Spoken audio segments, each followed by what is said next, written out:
The signal that shook the star's Galactic Peace Corps monitored all known frequencies. Every whisper, call, and coded blink across the void was logged and analyzed. That morning, something strange came through the black dot. It was a short burst, only 3 seconds long, but it came from Earth. Silent for years. Isolated after the last war, a place other species avoided. A death world, dangerous, unpredictable. Some even believed it was extinct. Now, one signal had broken the silence. Inside the communications center of the Varn Alliance, alarms lit up in red. Commander Tolan stared at the transmission screen, trying to understand the meaning. It's a Terran military pulse, one of his techs said. Encrypted. Ancient code, but powerful. Tolan swallowed hard. He had read the old war records. Earth's last signal, years ago, had meant war. Entire fleets disappeared. Planets were scorched. Then, Earth vanished from the map, silent ever since. Maybe it's just a test, another officer suggested. Tolan shook his head. Earth doesn't test. He knew what would happen next. Every race across the stars would hear the signal and remember Earth's strength. Some would prepare. Some would panic. Others would send spies. But none would expect what came next. In deep space, far beyond the borders of any known territory, something stirred. Massive ships, black as space itself, began to wake.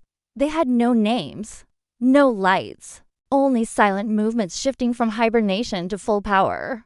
This was the Deathworlder Armada, born from the harshest planet in the galaxy. These ships were designed for only one thing: total war. They didn't carry diplomats. They didn't issue warnings. They existed only to cross into enemy space and end conflict before it started. At the heart of the lead ship, a figure stood before the control board, tall, scarred, and silent. He pressed one button. The signal Earth had sent was clear. Go. Back in the Varn capital. News spread fast. The council met in panic. Generals shouted. Advisors argued. Some called for defense fleets. Others said to surrender now, before Earth arrived. But no one truly understood. They thought Earth had sent a warning. They didn't know Earth had already launched in orbit over a small planet in the Varn system. A patrol ship picked up readings. Unidentified signatures, dozens of them. The pilot said, no transponders. Stealth tech matching old Terran design. The co-pilot went pale.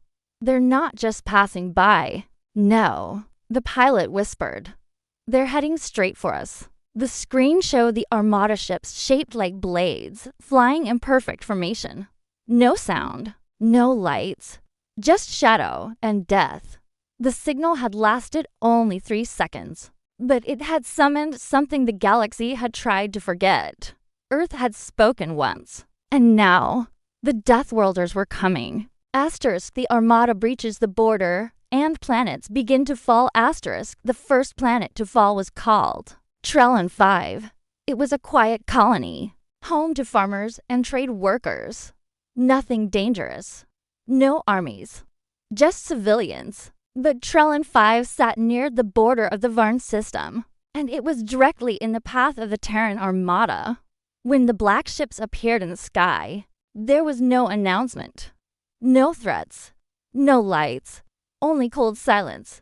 Then, the sky tore open. The lead ship unleashed a precision strike.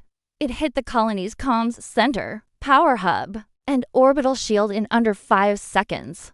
No one died, but the entire system shut down instantly. A message followed. Not from the ship's but from Earth. This world is no longer safe. Evacuate. Immediately. People screamed. Some ran for ships. Others stared in shock. Many didn't believe what they were seeing. But the Terrans didn't wait. Dozens of drones landed in the city square. They didn't attack. Instead, they handed out medkits, maps, and evacuation instructions. Children cried. Elders collapsed from fear. But the drones showed no emotion. They weren't here to kill. They were here to clear the field. Because war was coming, and Trellin 5 was about to become a battlefield. Far above, the Deathworlder command ship continued its path, leading the way through Varn's space. Inside, the commander stared at the map. 5 worlds ahead. 2 military. 1 council base. 1 weapons lab. 1 prison. Target sequence confirmed, a voice said. The commander nodded once. Execute. Back in the Varn High Council chamber, chaos ruled. How many ships are in their armada? A counselor yelled. No exact count. One of the generals said. Our scans can't detect them until they're already past our borders. Then we're defenseless. No, another general said. We still have the Huron fleet, stationed at Sector 9. A hush fell over the chamber. The Huron fleet was the Varn's most powerful force. Hundreds of ships, elite soldiers, advanced tech. It had never lost a battle. Send the order, the High Chancellor said. At Sector 9. Alarms rang. Pilots rushed to their ships. Troop carriers lifted off. Commanders issued final orders. This is not a drill, came the broadcast. Terran Deathworlders have entered our space. All forces prepare for confrontation. They moved quickly, forming a massive defense wall near the gas giant, Kernax. The admiral of the fleet, a hardened veteran named Redden, stood on the bridge and stared into space. He knew about Earth. He had studied the old wars.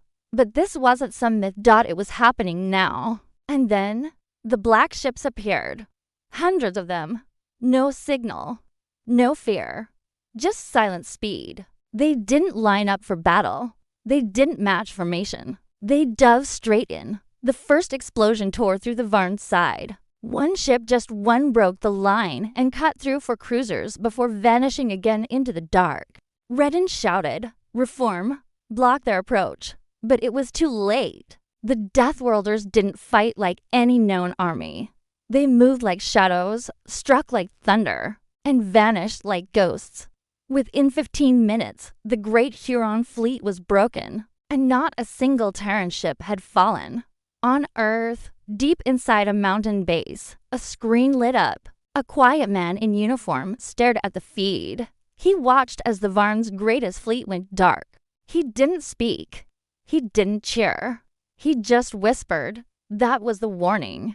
The room around him remained still, because the real message wasn't just the fall of a fleet. It was this: Earth was back. Asterisk, the council begs for peace, but humanity remains silent. Asterisk, in the heart of the Varn system. The High Council chamber was no longer a place of order. Voices shouted across the marble walls. Advisors rushed in and out with trembling hands and pale faces. News from Sector 9 had arrived. The entire Huron fleet was gone.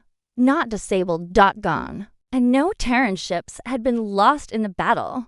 One counselor stood and slammed a fist on the table. We must talk to Earth now.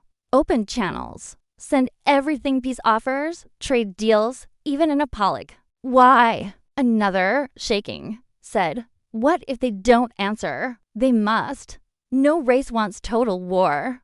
But deep down, they all knew. Earth had already chosen silence. Messages were sent across the stars. Transmissions in every known language.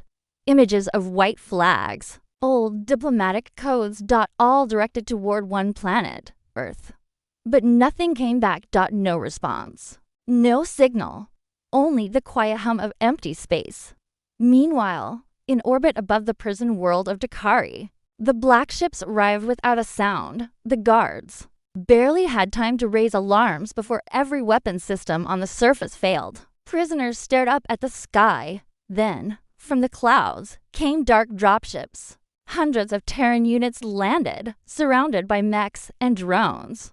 But they weren't there to fight. They were there for one thing only: extraction. The Deathworlders knew something the others didn't. Dakari wasn't just a prison. It held secret political prisoners humans captured during the last Galactic War. And forgotten by the Council. The Terrans went cell by cell. They freed their people. Some were old. Some had lost limbs. One had no voice left after years of silence. But when they saw the black armored soldiers, they wept. Earth came. One whispered, "You came for us. The lead soldier only nodded and helped him stand. We never forgot. Back in the Varn capital, panic took over. 5 more planets had been visited by the Terran fleet. No mass killings. No destruction of civilians. Just control. Every base, every facility disabled. Every enemy leader captured or vanished. And still, no demands from Earth. They're not negotiating. The Chancellor whispered. They're cleaning house. A science advisor stepped forward, shaking. We've analyzed their technology. It's decades ahead of anything we've seen. Their stealth systems, their weapons, their ship AI. They're not invading. They're correcting a mistake, a general said quietly. Everyone turned toward him. They didn't start this war. We did, a long time ago. And now they're ending it. On Earth, inside a dark control room beneath a mountain, the silent man watched another screen light up. Behind him, giant walls displayed each zone under Terran control. His assistant stepped closer. The council is pleading. They're offering full surrender. He didn't look away from the map. Do they understand why we're here? No. They think we want power or territory. Then they're not ready. The assistant hesitated. So, what should we say? He finally turned. Nothing. The message was clear to everyone watching. Earth wasn't back to talk. It was back to remind the galaxy of one thing. Don't threaten a Deathworld. Old enemies hide in shadows, but the Terran hunt has already begun. Across the stars. Old enemies stirred.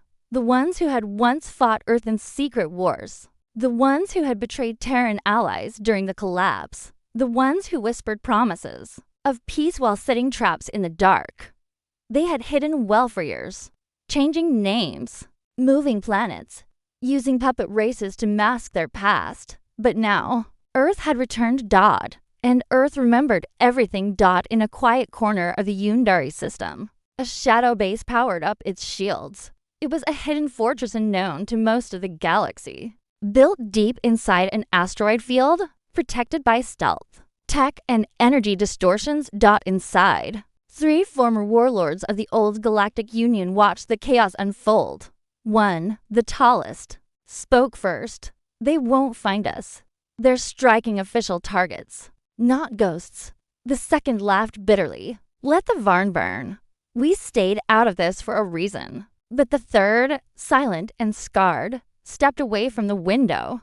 You still don't understand. This isn't war. This is judgment. Before the others could reply, a quiet alarm rang. Then another. Then all lights in the base flickered off. And on again. Then off once more. Silence. The control screens went black. A single line of red text appeared. We know where you are.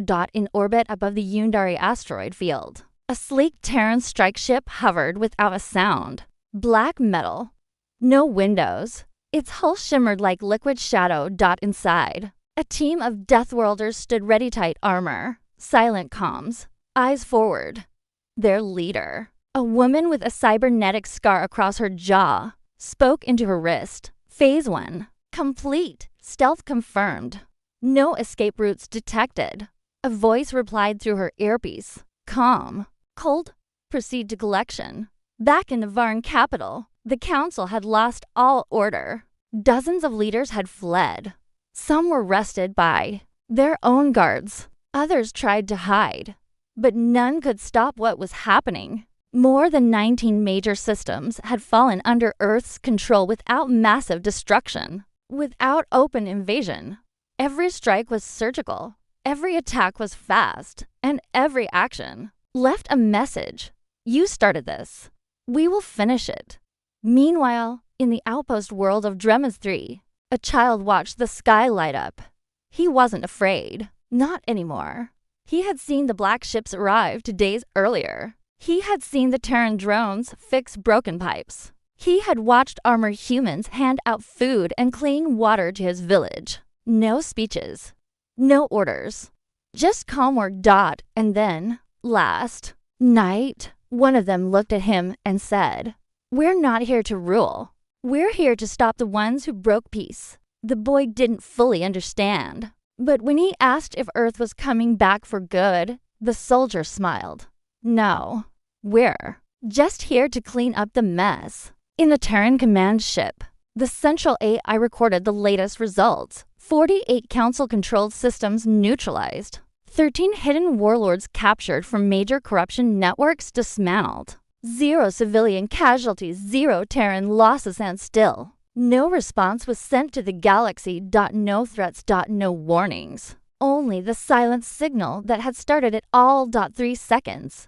That was enough. Back in the shadows of the stars, the last of the hidden warlords looked out at the black sky, sweating and shaking. And somewhere far above, Deathworlder eyes were already watching him. The hunt had only just begun. Asterisk, a world under siege, and the Terran flag rises, where none dared fly at. Asterisk, the planet Valros was once known for strength. It had thick defenses, orbital cannons, and a fortress capital carved into stone mountains. The Varn Council had trusted it as a final stronghold, a place no one could take. Until Earth returned. Now, Valros was under siege. It began without warning. The stars above dimmed as Terran ships broke through the clouds like falling shadows. No horns, no flashing threats, just silence and movement. One by one, the defense satellites went dark. Then the surface guns turned off. Even the emergency lights across the planet's fortress walls flickered and failed. The people of Valros stood in the streets, watching in fear. Some reached for weapons. Others dropped to their knees. But when the first Terran ship landed, no shots were fired. From the massive black ramp, 10 soldiers walked out. Their armor bore no colors, no ranks, only a simple symbol, a burning Earth. Wrapped in chains, broken. The leader walked forward, unarmed. The Valros commander, sweating behind a bunker door, watched through a camera feed. What are they doing? His second asked. Testing us, he whispered. But he was wrong. The Deathworlders weren't testing. They were teaching. With every step, they showed the galaxy something that had been lost. Control without chaos. Power without cruelty. The Terrans moved through the city, disabling every war system with handheld tools. Drones followed behind, scanning buildings, identifying corrupt officials, and tagging old war criminals in hiding. One by one, they were pulled from crowds. No blood. No panic. Justice. Quiet and fast. The people, confused at first, slowly began to watch in awe. No homes were burned. No food was stolen. No innocents were harmed. Then, at midday, something strange happened. In the heart of the capital, the Terrans raised a pole symbol. Metal, 6 meters high. At the top, they attached a black and silver flag. It had no words, just a cracked star, surrounded by 20 smaller dots, representing the systems that Earth had once protected. And below it, carved into the metal base, were 6 words. You forgot us. We did not. The people stared. Whispers spread through the city. Is this a message? Are they staying? No. They're reminding us. That night, no explosions shook the air. No raids broke the silence. Only the soft hum of Terran patrols, guarding the same streets where they'd once been betrayed. From the Council's shattered war room, a desperate message was sent. Valros has fallen, but no lives were lost. The Terrans raised a flag. Then they just watched. The High Chancellor, pale and broken, dropped his head into his hands. They don't want our land, or our power, or revenge. Then what do they want? Someone asked. He looked up slowly. They want the truth remembered. And in a distant prison cell under Valros, a young officer sat alone. He had fought. In the last war, he had once shot at a Terran scout, thinking Earth would never return. Now, he stared at the Terran flag through the window bars. Tears rolled down his face. We lost, he whispered. Not just the war, but the meaning. Outside, the black flag of Earth fluttered in silence, seen for the first time in decades. Not a symbol of war, a symbol of warning. Asterisk, they called for unity, but Earth answered with fire and memory. Asterisk, the Galactic Broadcast Tower on Meldon Prime sent a message across the stars. It was the largest open transmission in centuries, seen by over 90 species at once. The Varn Chancellor stood tall, with heavy eyes and shaking hands. To the leaders of Earth, he began, "We ask for unity. We offer peace. Let us meet, speak, and rebuild what was lost." He bowed his head and waited. The stars did not reply. Back inside Earth's command ship, the high-ranking Terrans watched the broadcast in silence. It played on one of the main screens, looping over and over. Some commanders whispered. They finally asked for peace. Should we answer? The leader of the Deathworlder Armada said nothing for a long time. Then he stood, walked toward the screen, and touched a control panel. The broadcast paused on the Chancellor's bowed head. The Terran leader spoke quietly. They didn't call for peace when they exiled our colonies. He pressed another button. A new screen appeared, footage from decades ago. Images of Earth's diplomats being executed, colonies burning, old Terran ships being torn apart by fleets that claimed peace. They call for unity now, he continued, because we remind them of what they did. He turned to the room. No messages, no negotiations. The past isn't gone. It's waiting, far across the galaxy, on a neutral moon once used for trade and talks. The Terrans landed without invitation. There stood an old monument, half buried, half broken. It was meant to honor the Galactic Unity Treaty, a treaty that Earth once signed and was betrayed for. A Terran squad arrived. One soldier walked to the monument with a scanner. He knelt beside the crumbled stone and placed a small black cube on it. The cube lit up. Holograms exploded into the air, recordings of the Council's betrayal, the attacks on Terran civilians, and the silence that followed. Every visitor to the moon now saw it. Every traitor, every scout, every diplomat. The truth was no longer buried. In nearby systems, chaos followed. Some planets tore down Varn flags and raised blank ones, surrendering before the Terrans even arrived. Others tried to form escape fleets. They didn't get far. The Deathworlders weren't chasing glory. They were correcting lies. On the ground, in one small town on Yelrose, a group of alien children ran toward a parked Terran drone. It wasn't a weapon anymore. It had transformed, now handing out books, food, and toys. The children smiled and laughed. Their parents watched with mixed feelings: fear, confusion, awe.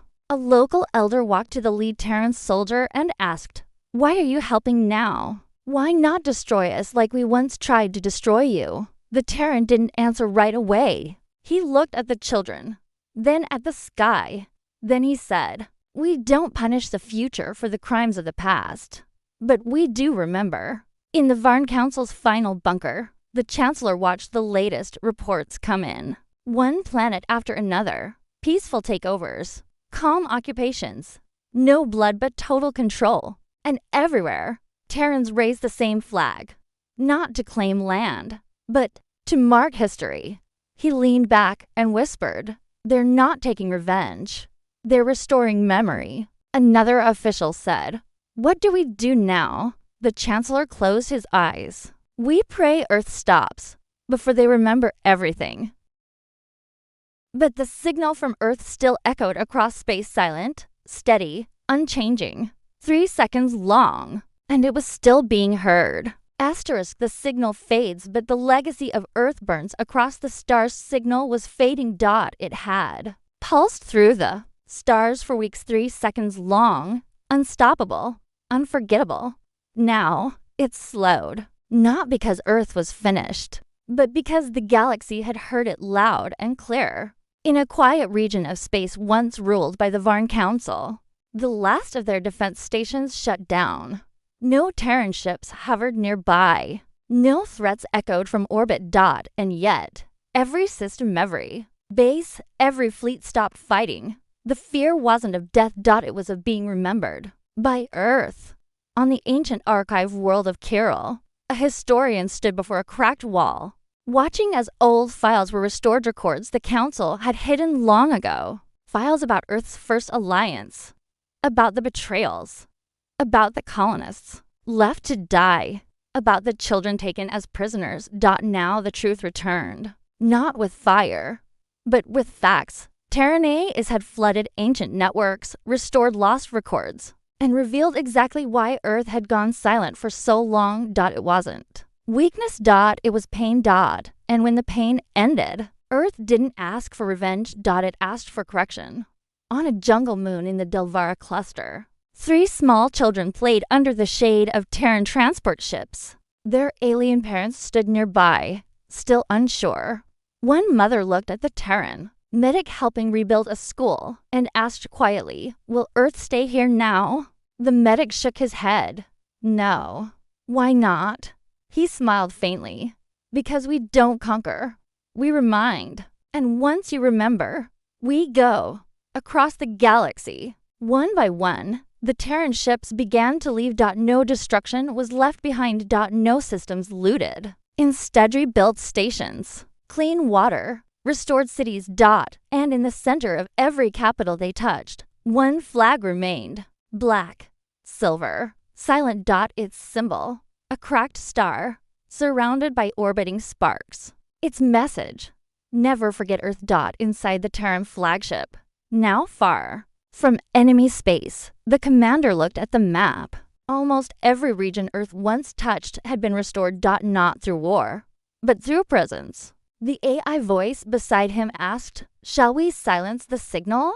He waited, then nodded once. Yes, they remember now. And just like that, the signal that had awakened the galaxy 3 seconds long vanished. Far on Earth, the oceans moved quietly. The skies remained clear. The planet itself never changed, but now the stars around it had, not because of weapons, but because of who Earth had become. On a lonely planet where the first Terran ambassador was once executed, an old alien soldier lit a candle by a new statue. The statue was not of war. It showed a single human kneeling, with open hands offering peace.